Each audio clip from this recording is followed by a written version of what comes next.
Buenas, el día de hoy hablaremos un poco de lo que vendría a ser uno de los componentes importantes de la célula, que es la membrana celular.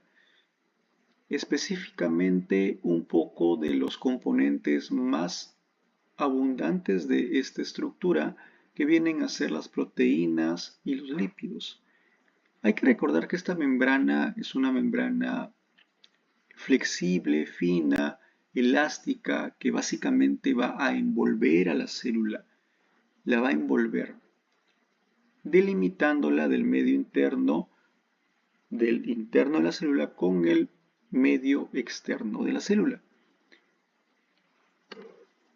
¿Cuáles son las características? Como mencioné anteriormente, los constituyentes más importantes o componentes más importantes son los lípidos y las proteínas.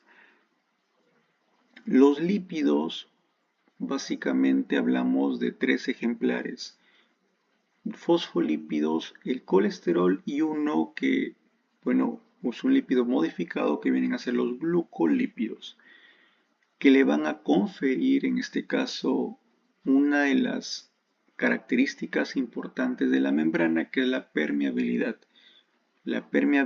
de sustancias liposolubles.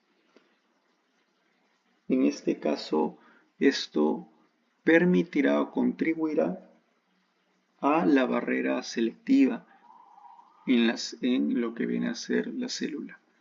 ¿Qué componentes o sustancias son liposolubles? Los ácidos grasos, las hormonas esteroideas, el oxígeno, el dióxido de carbono, que van a poder pasar sin ningún problema a la célula.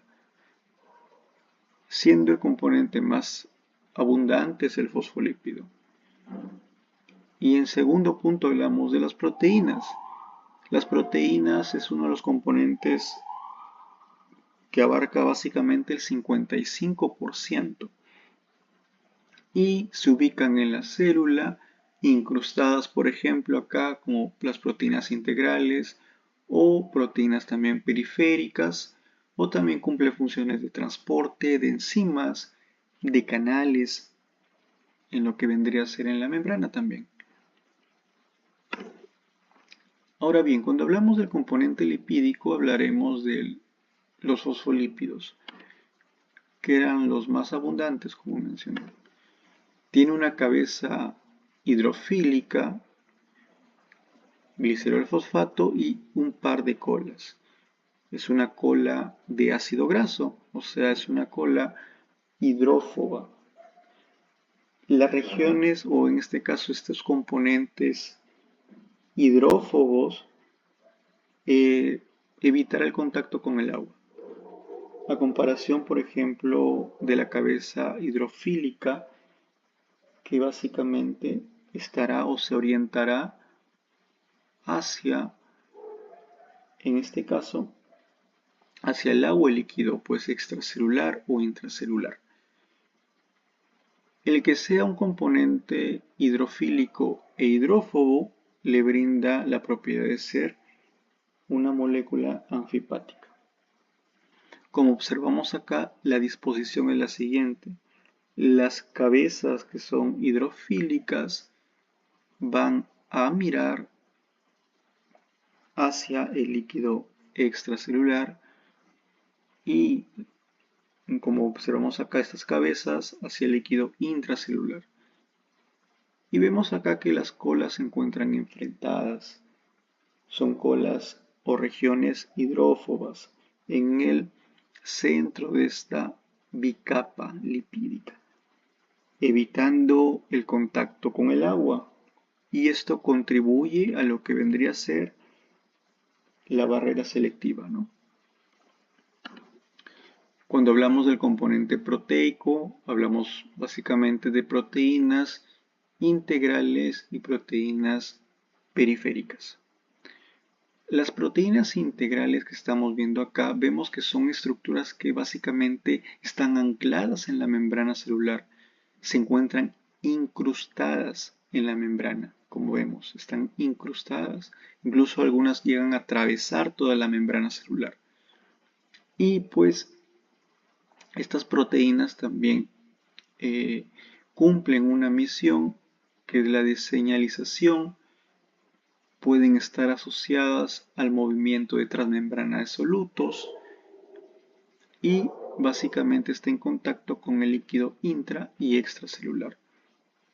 Y si hablamos de proteínas periféricas, que estamos viéndolo acá, hablamos de proteínas o componentes que no están atravesando la membrana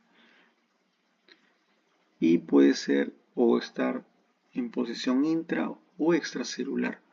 Un ejemplo de ellos es la anquirina, que le brinda en este caso a la célula una de las características también importantes, y es la de brindarle una correcta forma a la célula.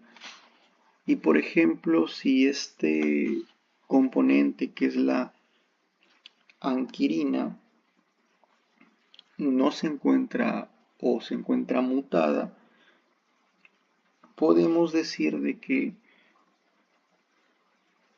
puede producirse una serie de alteraciones constituyéndose patologías posteriormente, ¿no? Como vemos acá, la esferocitosis, que es debido a una mutación en el gen de la anquirina, ¿no? La esferocitosis es un tipo de anemia en el cual vemos acá básicamente la célula, el eritrocito, no adquiere la morfología clásica, sino que la forma de una esfera. Entonces, las proteínas periféricas son proteínas que básicamente se encuentran no incrustadas. Un ejemplo de ellos es la anquirina. También se puede hablar de el intercambiador cloro-bicarbonato y cumplen también una función importante en la célula. Si ocurre una alteración, una mutación, por ejemplo, como en esto, puede producirse patologías, como una de ellas es la esferocitosis. Entonces, básicamente, esto es lo que traté de explicar el componente lipídico proteico. Gracias.